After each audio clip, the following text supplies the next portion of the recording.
The carriage wheels carved through gravel like whispered prayers, each turn bringing her closer to a fate sealed in shadows and bloodline debts. Ilara pressed her palm against the cold window, watching the castle of ebony rise from the mist like a monument to forgotten sins. Her father's rage had found its price, and she was the currency. The wind carried secrets through the valley, and somewhere in the darkness ahead, ancient eyes waited. Her breath fogged the glass as the gates opened without sound, without human hands, and she knew that crossing this threshold would change not just her destiny, but the very meaning of what it meant to remain alive. Before we dive into the story, leave your comment with a rating from 1 to 10 and tell us which city you're joining us from. May this moment bring reflection and emotion to your heart. The carriage door opened like a mouth exhaling winter. Ilara stepped down onto cobblestones that seemed to absorb the echo of her footsteps, her emerald dress trailing behind her like spilled wine. The castle of ebony loomed above, its towers disappearing into clouds that hung too low, too still. Every window was dark except one, a single flame that flickered in the highest tower, watching her arrival with the patience of centuries. She was not what the servants expected. Her father had spoken of her as a burden, a shameful offering to appease ancient treaties, but the woman who stood before the castle gates carried herself with the dignity of queens. Her body, which drawing rooms had mocked and whispered cruelties, moved with a grace that belonged to deeper truths, the kind that only suffering could teach. Each curve was a testament to survival, each step a quiet rebellion against those who had named her worthless. The great doors opened without ceremony, revealing corridors that breathed with shadows. Tapestries hung like dead skin from the walls, depicting battles fought in moonlight, lovers who had become legends, and beasts that might once have been men. The air tasted of iron, and roses left too long in water. "Lady Ilara!" The voice emerged from darkness before its owner did. When he stepped into the torchlight, the very air seemed to draw breath. Tall beyond mortal measure, wrapped in black that made midnight seem pale, the Lord of Ebony Castle was beautiful in the way that storms were beautiful, magnificent and terrifying, impossible to look away from. His eyes held depths that had swallowed centuries, and when they fixed on her, she felt as though he were reading the map of every sorrow she had ever carried. "My lord," she inclined her head, neither subservient nor defiant, but with the careful neutrality of someone who had learned that survival lived in the spaces between extremes.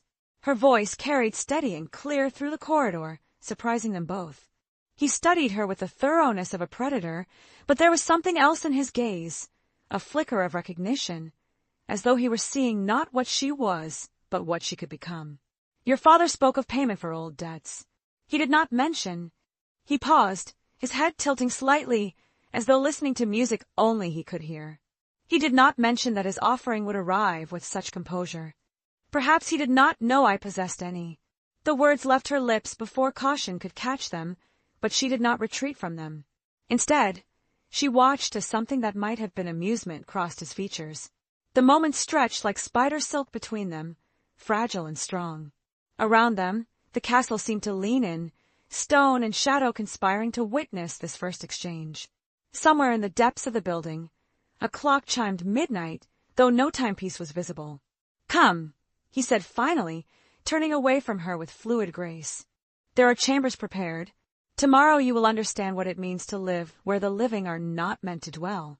She followed him through corridors that twisted like the paths of dreams, past portraits whose eyes tracked their movement, past alcoves where candlelight danced without flames. Her footsteps echoed alongside his, creating a rhythm that felt almost like conversation. When they reached a door carved with symbols that hurt to look at directly, he stopped. "This is yours," he said, his hand resting on the door handle but not yet turning it. "You will find everything you require. Meals will be brought. You need not leave unless you choose to explore. Am I a guest or a prisoner?" The question emerged without fear, born of a lifetime spent navigating the territories between truth and survival. He turned to face her fully then, and for a moment, the mask of ancient authority slipped. What she saw beneath was not the monster her father had described, but something far more dangerous. A man who had learned to wear darkness like armor, who had forgotten what warmth felt like until it stood before him asking uncomfortable questions. "That," he said softly, remains to be seen. The chamber was a poem written in shadows and silver.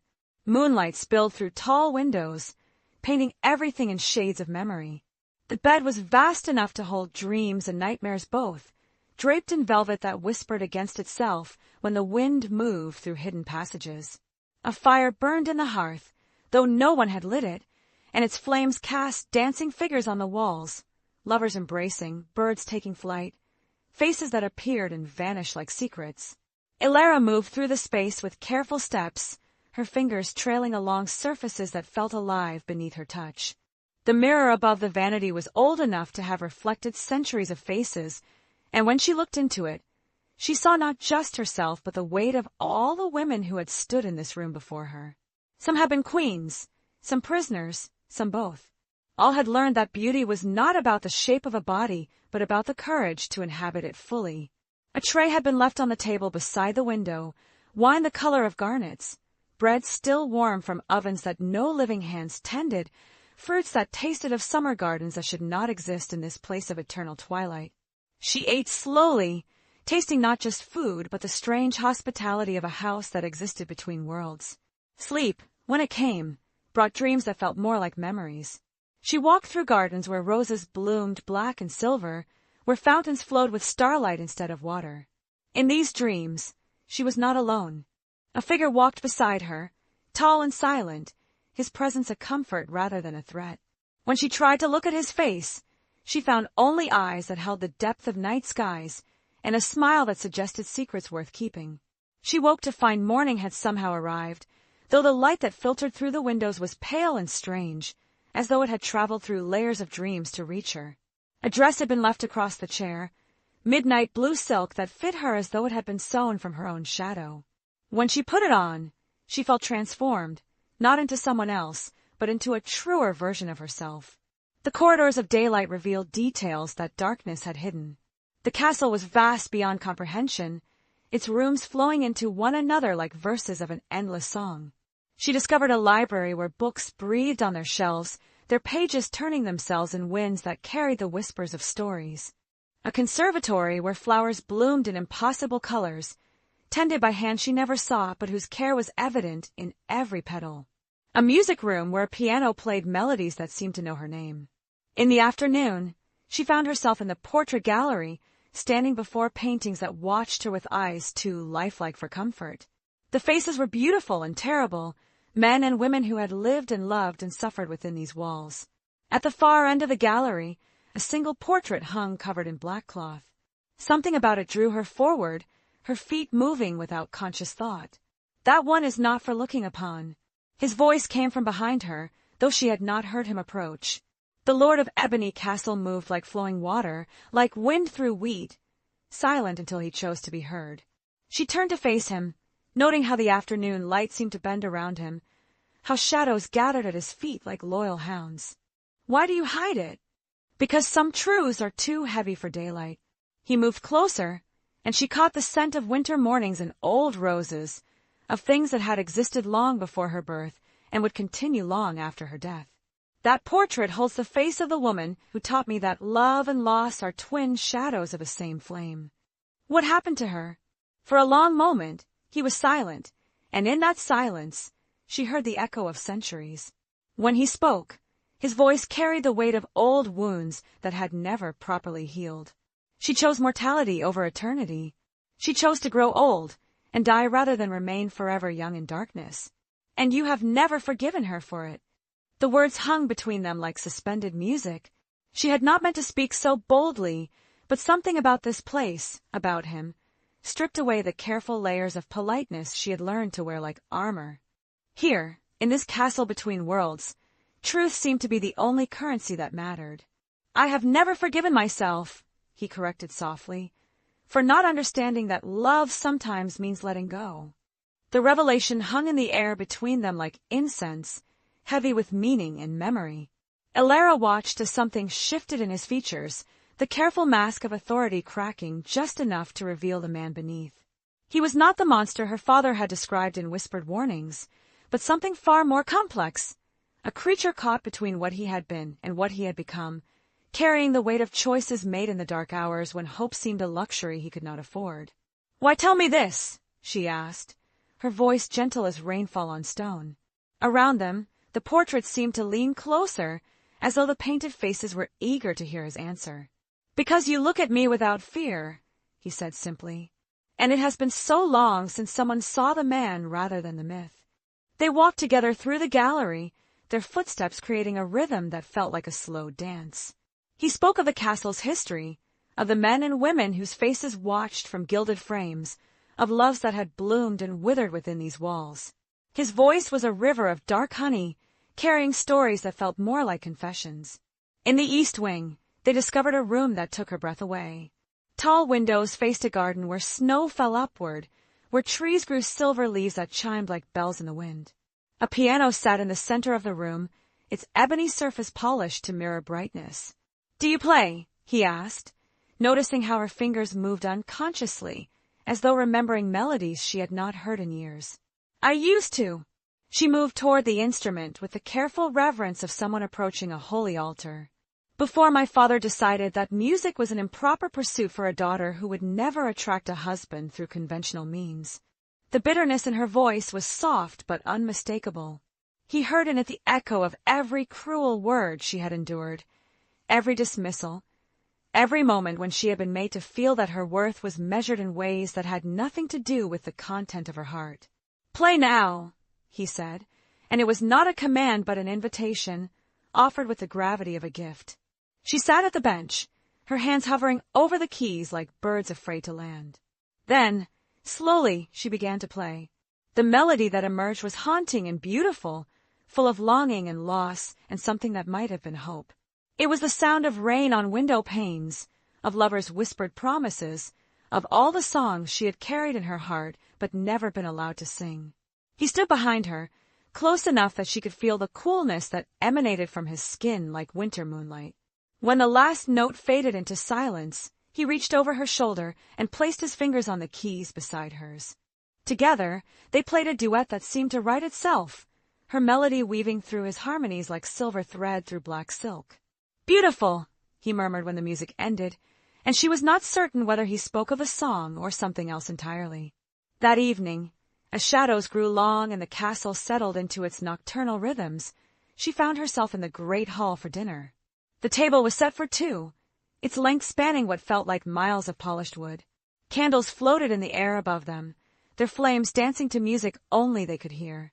He appeared as the clock chimed 8, dressed in midnight velvet that made him look like a prince from dark fairy tales. When he pulled out her chair, his fingers brushed her shoulders, and she felt a warmth that seemed to come from some internal fire she had forgotten she possessed. "Your father spoke of you as though you were a burden," he said as they shared wine that tasted of starlight and promises. "Yet I find myself wondering if he simply lacked the capacity to see treasure when it stood before him." The words should have been flattery, but they carried the weight of truth. She looked across the table at him, this creature of shadow and legend, and saw recognition in his eyes, the kind that came not from desire but from understanding. "Perhaps," she said carefully, "we are both more than the roles others have written for us."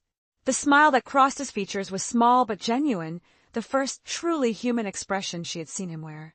In that moment, the distance between them seemed to collapse, leaving only two souls who had learned to carry their isolation like crowns, recognizing in each other the weight of solitude transformed into strength.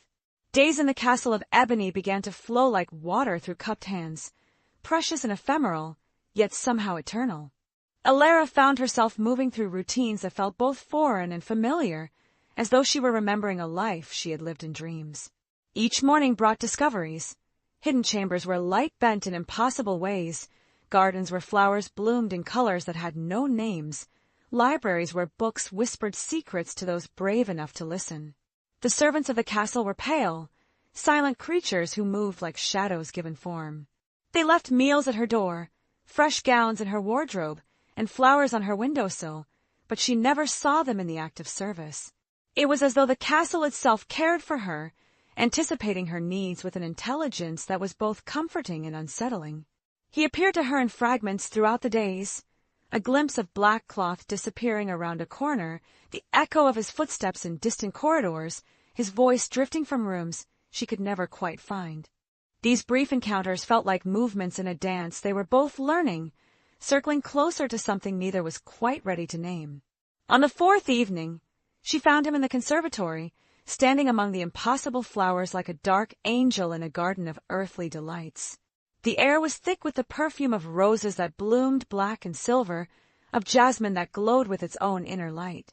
When he turned to greet her, she saw that his usual mask of composed authority had slipped, revealing something raw and uncertain beneath. "I have been thinking," he said without preamble, "about the nature of imprisonment." She moved closer, her silk gown whispering against the stone paths that wound between the flower beds. "And what conclusions have you reached?" "That sometimes the prisoner and the jailer discover they are the same person." His eyes met hers, and in them she saw the reflection of her own growing understanding. "Your father sent you here as payment for old debts, believing he was ridding himself of a burden. But I begin to suspect that you are not the one being punished." The truth of his words settled over her like a shawl made of moonlight. She had arrived at the castle expecting to find her grave, but instead had discovered something that felt dangerously close to home. The walls that should have confined her had become a shelter from a world that had never learned to see her clearly. "What does that make us, then?" she asked, her voice barely more than a whisper. Two souls learning that freedom sometimes looks like captivity to those who have never truly been free. They walked together through the garden, past fountains that played melodies instead of trickling water, beneath archways where vines grew in patterns that resembled ancient script. When they reached the center of the conservatory, where a single tree grew with leaves of silver and bark like polished obsidian, he stopped. "There is something you should know," he said, his voice carrying the weight of confessions. "About why your father chose you as payment. About the nature of the debt he owed." She waited, sensing that whatever revelation was coming would change the shape of everything she thought she understood.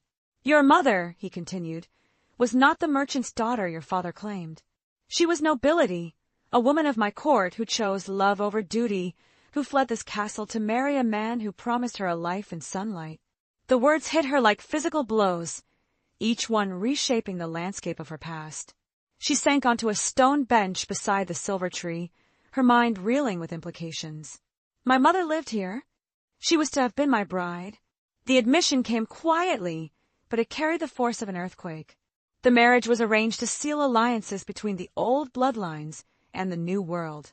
But she looked upon me and saw only darkness, chose mortality over immortality, chose a merchant's love over a lord's devotion. "And when she died," Ilaris said, understanding flooding through her like cold water, "my father still owed the debt of her broken promise. He offered money, lands, titles, everything he possessed. But the debt was not one that could be paid in gold." His eyes found hers again, and in them she saw decades of pain carefully contained. "It required blood of her bloodline. It required you." The garden around them seemed to hold its breath, waiting for her response. She felt the weight of revelation settling into her bones, changing not just what she knew but who she was. Her entire life had been shaped by a bargain made before her birth, by a mother's choice that had echoed down through the years to bring her to this moment. "Do I look like her?" she asked finally. "No," he said, and there was something like wonder in his voice. "You look like yourself, and that, I find, is infinitely more beautiful." The revelation about her mother settled into Ilara's bones like sediment in still water, changing the weight of every step she took through the castle corridors. She was no longer simply a noble daughter offered as payment, but the culmination of a love story that had begun before her birth, the daughter of a woman who had chosen mortality over eternity, sunshine over shadow, a merchant's humble devotion over a lord's immortal passion. In the days that followed, she found herself studying the covered portrait in the gallery with new eyes, wondering if beneath that black cloth lay her mother's face. But she did not ask to see it, sensing that some revelations require their own time, their own season of readiness. The Lord of Ebony, whose name, she learned, was Thaddeus, though he wore it like a half-remembered song, began to spend more time in her presence. Not as captor and prisoner, but as two people discovering that solitude shared was somehow less lonely than solitude endured alone. They read together in the library, where books opened themselves to stories that seemed written specifically for their ears. They walked through gardens where seasons changed with their moods, where winter became spring became autumn in the space of a single conversation. He told her of his transformation, centuries ago, when vampire blood had been offered as a cure for a mortal wound received in battle. How he had accepted immortality, not from desire for power, but from a young man's terror of dying before he had truly lived. How the years had taught him that eternal life was only meaningful when shared with those brave enough to love without promises of forever. She spoke of her childhood, of growing up in a house where her very existence was treated as an apology for her mother's choices. How she had learned to find beauty in books and music because people had taught her that beauty was not something she was allowed to embody. How silence had become her armor, observation her weapon, patience her greatest strength. "Your mother feared what I was," Thaddeus said one evening as they sat before the great fireplace in his study, wine warming their blood while snow fell outside windows tall as cathedral arches. "But you seem to see what I am." "Perhaps," Ilara replied. "The difference is that she was choosing between two lives, while I am choosing between life and mere existence." The truth of her words hung between them like a bridge neither was quite ready to cross. But each day brought them closer to its edge, to the moment when they would have to decide whether to leap or retreat to safer ground. It was the servants who noticed first, how the shadows in the castle had begun to lighten, how rooms that had stood empty for decades suddenly filled with warmth. The ancient stones themselves seemed to be awakening from a long sleep, remembering what it meant to shelter love rather than simply contain loneliness. But with awakening came danger. Word of Ilara's strange influence over the Lord of Ebony began to spread beyond the castle walls, carried by servants who whispered in village markets, by merchants who noted how the castle's dark towers no longer seemed quite so threatening against the sky. Her father began to receive visits from other nobles who had debts to pay, enemies to appease, daughters they wished to dispose of in ways that would benefit their ambitions. On a Thursday evening when the moon hung heavy and orange above the castle battlements, a delegation arrived at the gates. Ilara watched from her chamber window as carriages bearing noble crests made their way up the winding road, their wheels cutting through mud like knives through flesh. She counted them, 7 vehicles, carrying what appeared to be half the nobility of the surrounding counties. "They have come to reclaim you," Thaddeus said from behind her, his voice carrying a weariness that spoke of battles fought across centuries. She had not heard him enter, but his presence filled the room like incense, dark and complex and somehow comforting. "And will you let them?" she asked without turning from the window. "That," he said softly, "depends entirely on what you wish me to do." She turned then, studying his face in the candlelight. The mask of lordly authority had slipped completely, leaving only the man beneath, vulnerable, ancient, carrying the weight of too many losses to count. In his eyes, she saw not just desire but desperation, the terror of someone who had finally found something worth keeping and feared it would be taken away. "What I wish," she said carefully, "and what is possible may be two very different things. Perhaps it is time to discover just how much power a woman's choice can wield," he replied, "when she is brave enough to make it freely." The great hall had been transformed for the evening's gathering, its vast space filled with tables arranged in careful patterns of precedence and politics. Nobles from across the region had answered the summons, their carriages filling the courtyard like a parliament of ravens come to feast on whatever carcass the night might provide. They wore their finest clothes and their most practiced smiles, but beneath the silk and silver, ambition moved like a second skeleton. Ilara descended the grand staircase as the clock chimed 8, her gown a cascade of midnight blue that caught the candlelight and threw it back like captured stars. The conversations below faltered as she appeared, not from admiration but from a more complex calculus. Here was the woman who had allegedly tamed the Lord of Ebony, the merchant's daughter whose very existence had upset the careful balance of power they had all learned to navigate. Lady Cordelia Ashworth was the first to approach, her smile sharp as winter wind. "My dear child," she said, her voice carrying the false warmth of a fire made from green wood, "how lovely to finally meet you. We have heard such interesting stories about your residence here." "Stories have a way of growing in the telling," Ilara replied evenly, accepting the woman's offered hand with the careful grace of someone who had learned that every gesture was a potential weapon. "I find reality is often far more mundane than rumor suggests." "Oh, but surely not in this case." Lord Blackwood joined them, his massive frame blocking out the light from the nearest chandelier. After all, it is not every day that a simple offering manages to so thoroughly domesticate such a formidable creature. The word domesticate hung in the air like a slap that had not yet landed. Elara felt rather than saw Thaddeus stiffen where he stood across the room, his conversation with the Duke of Ravenscroft coming to an abrupt halt. The temperature in the hall seemed to drop several degrees, though whether from his anger or her own was impossible to determine. "I was not aware," she said with dangerous quiet, "that Lord Thaddeus required domestication. Perhaps you are confusing him with some lesser beast of your acquaintance." The insult was delivered with such gentle precision that it took Lord Blackwood a moment to process it. When he did, his face flushed red as fresh blood, but before he could respond, Thaddeus appeared at Elara's side with the fluid grace of smoke made solid. "Lord Blackwood," he said, his voice carrying the kind of authority that had been earned through centuries of command, "I trust you are enjoying the hospitality of my home." "Indeed, my lord." Blackwood's bluster deflated like a punctured bladder. "We were just, that is," Lady Elara was explaining. Was she? Thaddeus's smile was beautiful and terrible, like lightning in a clear sky. "How enlightening. I do hope she was able to satisfy your curiosity about domestic arrangements." The conversation moved on, but the damage had been done. Word spread through the gathering like spilled wine through white cloth.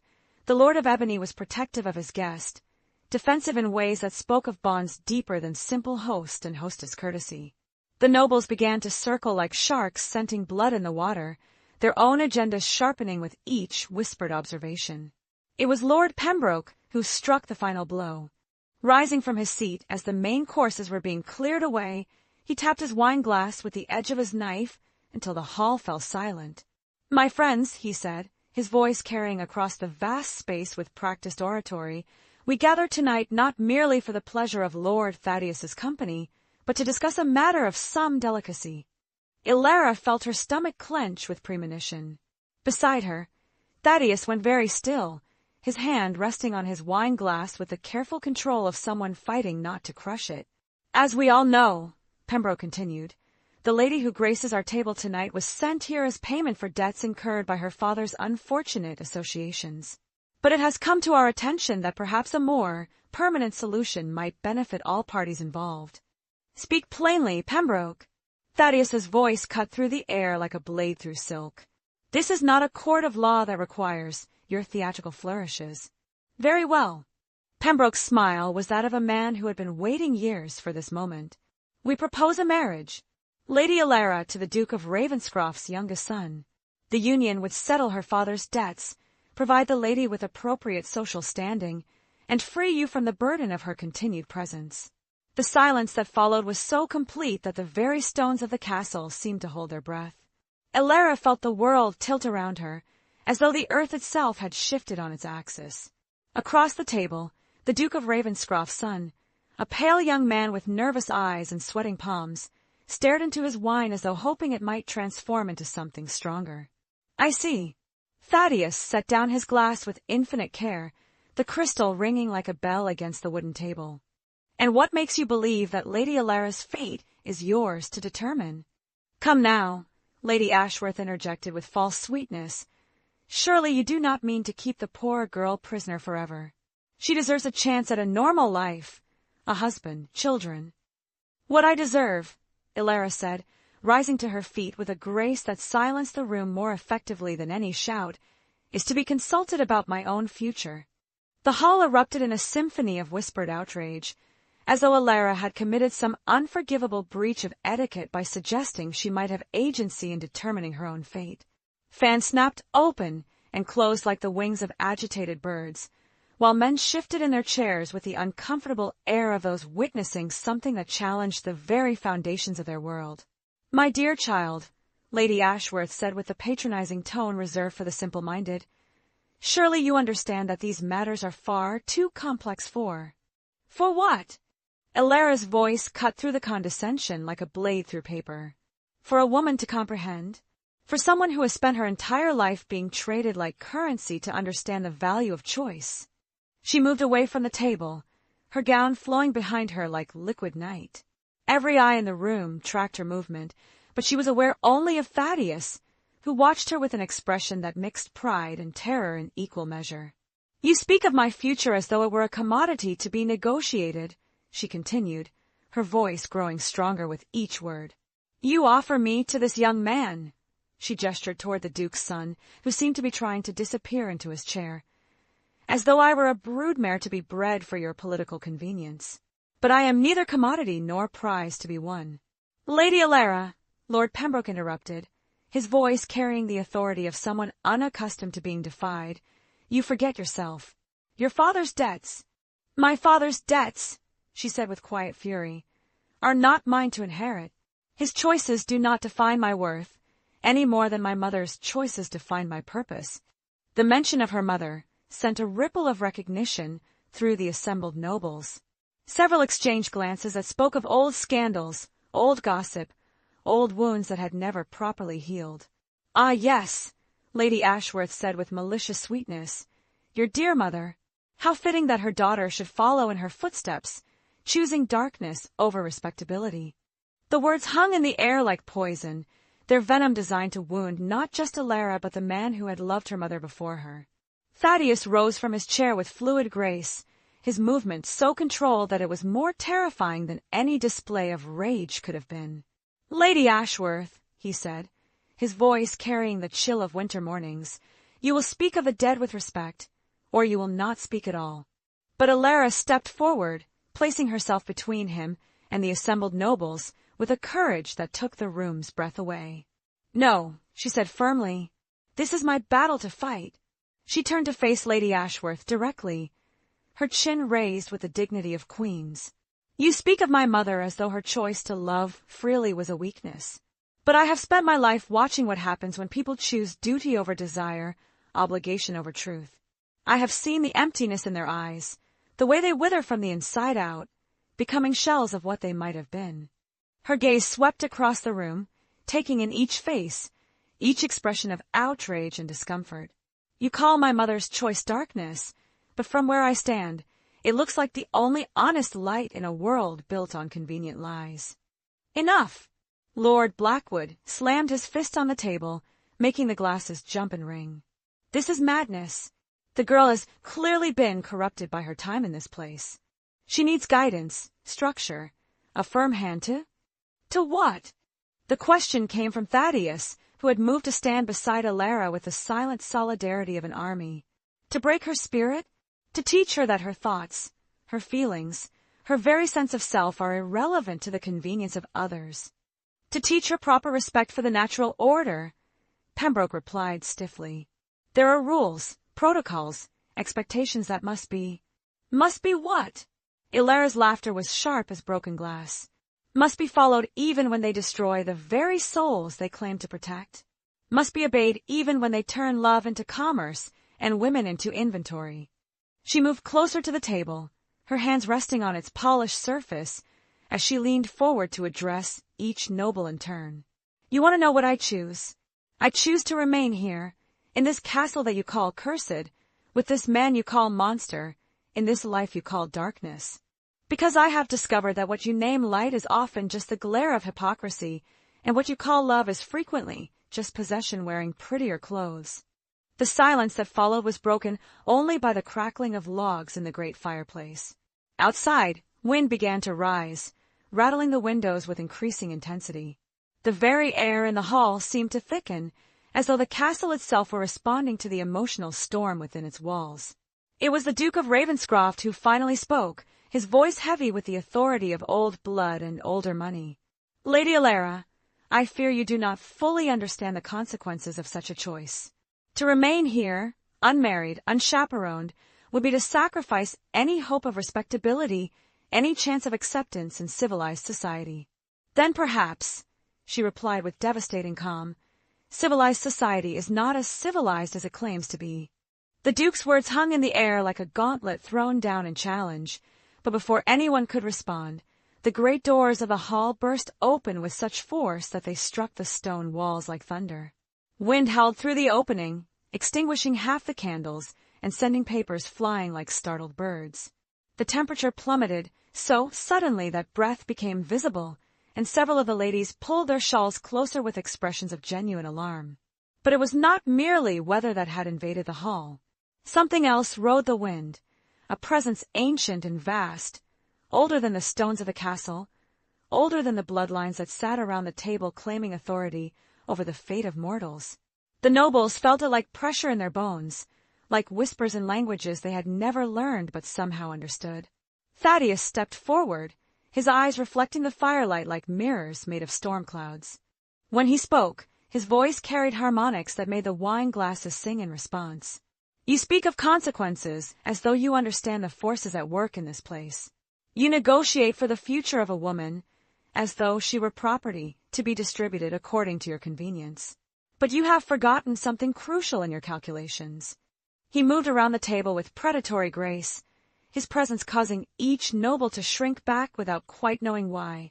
You have forgotten that some debts cannot be paid with gold or land or daughters offered as sacrifice. You have forgotten that some powers are older than your laws, deeper than your traditions, more enduring than your petty ambitions. Lord Pembroke attempted to rally his courage. My lord, surely we can discuss this like reasonable. Reasonable. The word emerged from Thaddeus like laughter made of winter wind. You enter my home, consume my hospitality, and then attempt to purchase the freedom of a woman under my protection. You call this reasonable? The shadows in the hall began to move independently of their sources, flowing across the walls like living things. Several of the younger nobles pressed themselves back in their chairs, their faces pale with fear they could not name but could not deny. She came here as payment for old debts, Lady Ashworth said, though her voice had lost much of its earlier venom. By law, by custom, by every precedent. By every precedent, Ilara interrupted, stepping forward to stand beside Thaddeus. Women have been treated as currency in transactions between men. But perhaps it is time for new precedents. She turned to face the assembled nobles, her composure absolute despite the supernatural storm swirling around them.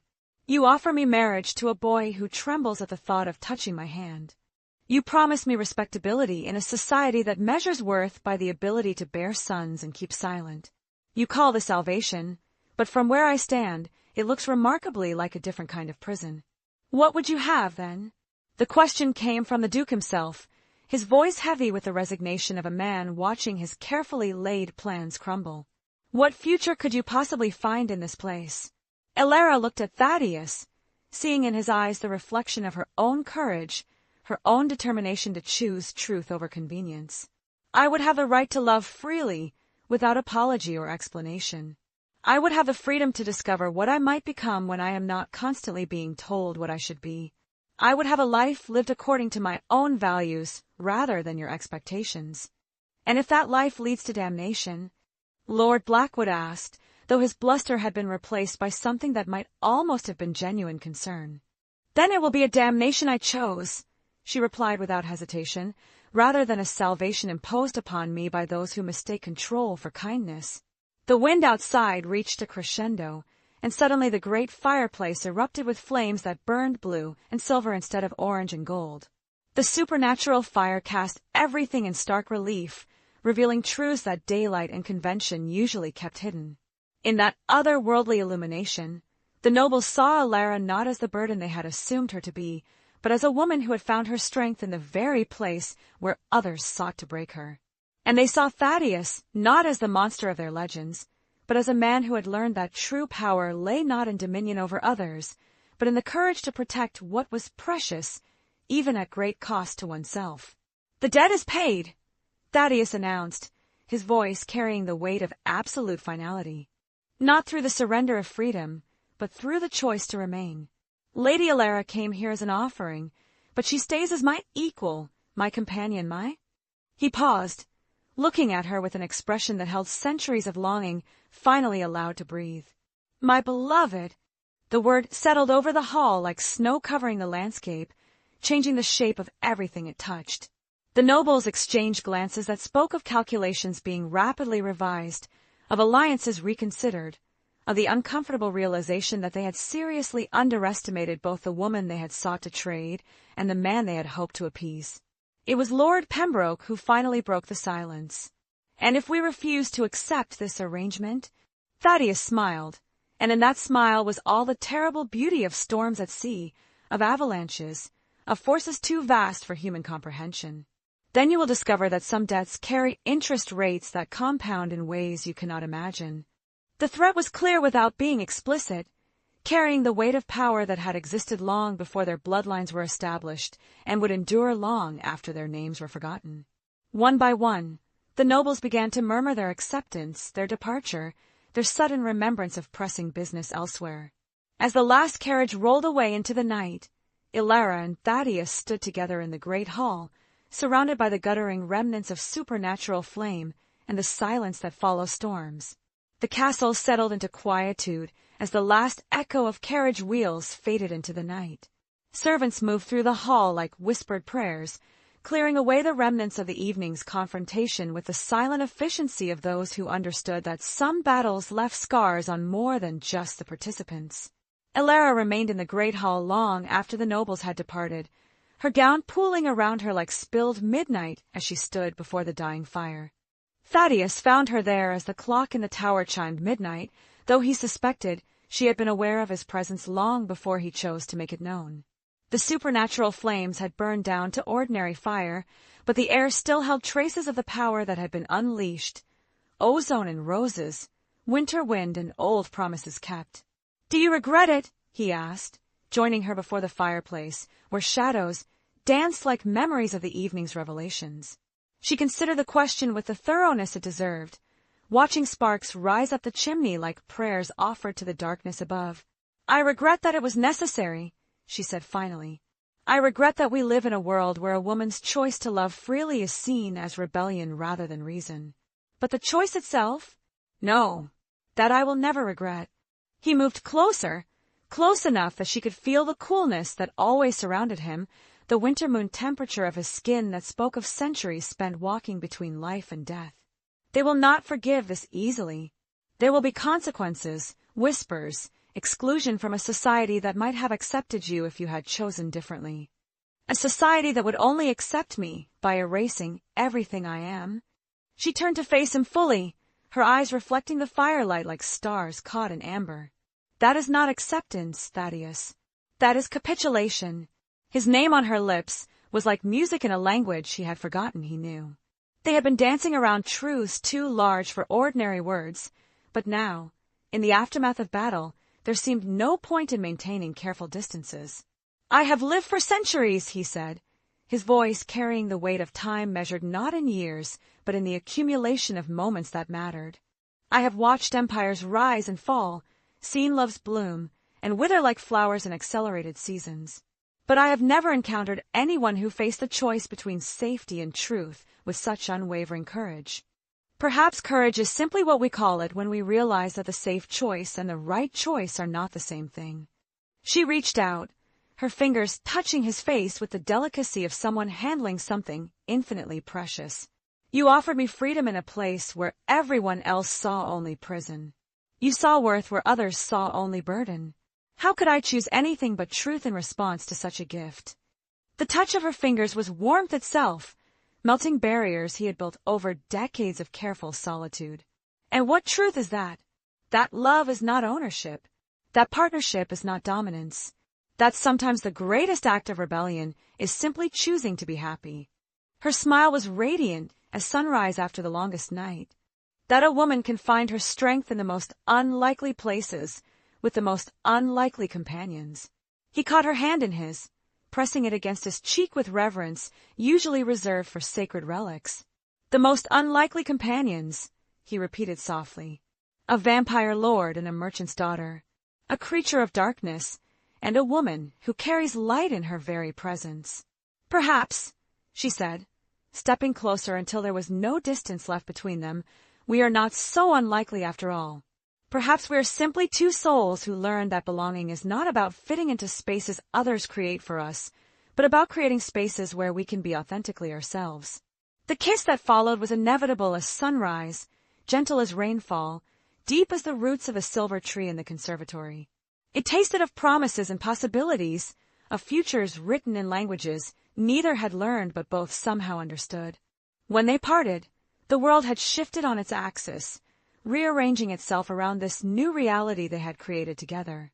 In the months that followed, stories would spread throughout the region of a strange happiness that had taken root in the castle of Ebony.